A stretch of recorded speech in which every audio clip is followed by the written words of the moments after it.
Et pour en parler, nous sommes avec Éric Tegner, militant des Jeunes Républicains. Bonjour Éric Tegner, merci d'être avec nous sur RT France. Cela fait maintenant une semaine que la France n'a plus de ministre de l'Intérieur. La tragicomédie continue, vous êtes d'accord avec Christian Jacob? Tout à fait, on assiste à une véritable hécatombe des ministres d'État depuis quelques semaines déjà. On a eu cette démission dépressive de Nicolas Hulot. Aujourd'hui, la semaine dernière, nous avons eu cette désertion compulsive de Gérard Collomb. Et finalement, aujourd'hui, on ne sait plus où le gouvernement va justement. On a un Premier ministre qui est en même temps à l'intérim au ministère de l'Intérieur, et surtout le fait que même au ministère de l'Intérieur, depuis un an, on n'avait pas réellement de ministre, alors que la délinquance n'a cessé d'exploser et que parallèlement les problèmes d'immigration et d'islamisme n'ont pas été résolus. Qu'est-ce que ça dit justement ces démissions à répétition? Qu'est-ce que ça dit de la présidence Macron selon vous? Ça dit qu'il est isolé aujourd'hui. Après Nicolas Hulot et Gérard Collomb, ce sont justement les premiers soutiens d'Emmanuel Macron qui ont choisi de quitter ce gouvernement.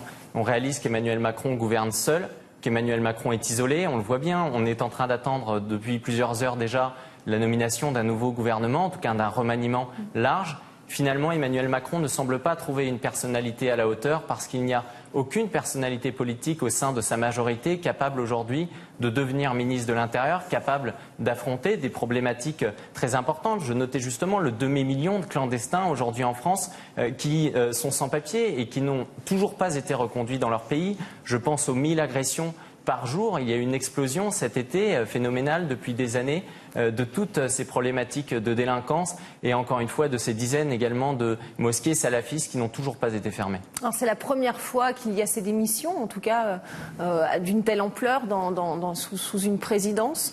Ça veut dire quoi concrètement ? Ça veut dire que Emmanuel Macron ne sait plus où il va et surtout que la majorité derrière ne sait plus où elle va. Tout comme l'ensemble des Français, on le voit sur l'effritement de la cote de popularité d'Emmanuel Macron qui est tombée en dessous des 30%. Depuis un an, vous savez, la première année, les Républicains, on le disait de façon incessante, les Français étaient dans une période d'attentisme. Ils laissaient sa chance à Emmanuel Macron, ils attendaient des résultats. Aujourd'hui, on constate qu'il n'y a pas des résultats sur le chômage. Il y a justement cette étude du FMI de hier qui annonce une révision de la croissance à la baisse de 1,6% en 2018 et de 1,6% en 2019. Emmanuel Macron, qui avait été élu justement parce qu'on considérait qu'il avait un gage économique, n'est pas au résultat sur ce sujet, tout comme sur l'ensemble des sujets. Je parle par exemple au développement durable et à l'écologie, je pense aux problèmes d'identité, également la crise européenne, parce qu'Emmanuel Macron a été élu sur l'idée qu'il pourrait réformer l'Europe. Aujourd'hui, il est isolé. On le voit avec Salvini, avec Orban, avec Sébastien Kurz qui lui tourne le dos et même Angela Merkel qui ne suit plus les propositions d'Emmanuel Macron pour réformer l'Europe. Alors quel que soit le nouveau gouvernement qui sera peut-être annoncé demain et pas aujourd'hui comme initialement annoncé, parmi les nouveaux ministres, Emmanuel Macron l'a dit, de toute façon on va maintenir le cap des réformes. Qu'est-ce que ça va changer ? Je pense que ça ne changera absolument rien. Vous savez, Emmanuel Macron, ce qu'il doit surtout, c'est comprendre la colère des Français. Il doit réaliser l'importance aujourd'hui, en tout cas la dramaturgie de notre situation économique, et il doit complètement changer de politique. C'est cela qu'il faut faire. Et surtout, il y a un aspect vraiment très grave. Je notais qu'il y avait un député En Marche qui disait que dans le fond, l'intérêt de ce remaniement pourrait être d'avoir des ministres qui reprennent le pouvoir sur l'administration. On le voit bien aujourd'hui à Bercy, finalement Gérald Darmanin n'a pas la possibilité d'appliquer une réelle politique économique. En choisissant de dépolitiser la vie politique française et en remettant le pragmatisme et la technocratie au pouvoir, Emmanuel Macron est isolé, d'autant plus qu'il y a un Premier ministre, Édouard Philippe, qui aujourd'hui ne représente pas grand-chose et qui n'arrive pas à entraîner le pays derrière lui. Selon vous, à quoi devrait ressembler le futur gouvernement demain ? Je pense encore une fois que la question du gouvernement n'est pas la plus utile. Et ce qui compte, c'est est-ce qu'Emmanuel Macron décide d'impulser une nouvelle dynamique, une nouvelle logique. Aujourd'hui, tout cela, c'est une mascarade. C'est moins de pouvoir au président, plus de pouvoir à l'Assemblée, au gouvernement ?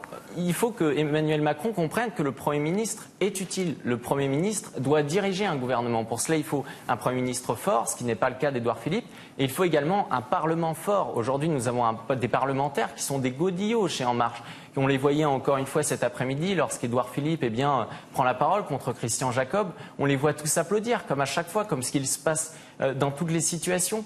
Et finalement, c'est cela, c'est un problème de déséquilibre. Emmanuel Macron qui a un problème aussi de caractère. On le voit aussi sur sa communication, où il a perdu totalement la main. On l'a vu lors des images. Il veut rester le maître des horloges, en tout cas. On le voit encore aujourd'hui. Oui, mais il ne l'est plus. On l'a bien vu lorsqu'il s'est déplacé à Saint-Martin avec ses photos catastrophiques, avec des délinquants, avec un délinquant qui faisait un doigt d'honneur non seulement au président de la République, mais surtout à la France. Emmanuel Macron semble totalement débordé par cela. Il méprise les Français. On le voit bien lorsqu'il s'était adressé à cet apiculteur en lui disant que finalement il n'avait qu'à traverser la rue pour trouver un emploi. Il ne comprend pas aujourd'hui qu'il faut appliquer une réelle politique, une politique que par exemple Laurent Wauquiez a décrite ce matin lors d'une conférence de presse en disant qu'il fallait absolument, notamment pour la réforme des retraites qui va venir, bien supprimer les régimes spéciaux de retraite, qu'il fallait également augmenter la durée légale du travail pour la fonction publique, qu'il fallait parallèlement également décentraliser pour obtenir près de 20 milliards d'économies, parce qu'aujourd'hui la dépense publique elle ne baisse pas, le déficit budgétaire n'est pas maîtrisé et encore une fois la croissance est revue à la baisse. Merci beaucoup Éric Tegner d'avoir répondu à nos questions sur RT France.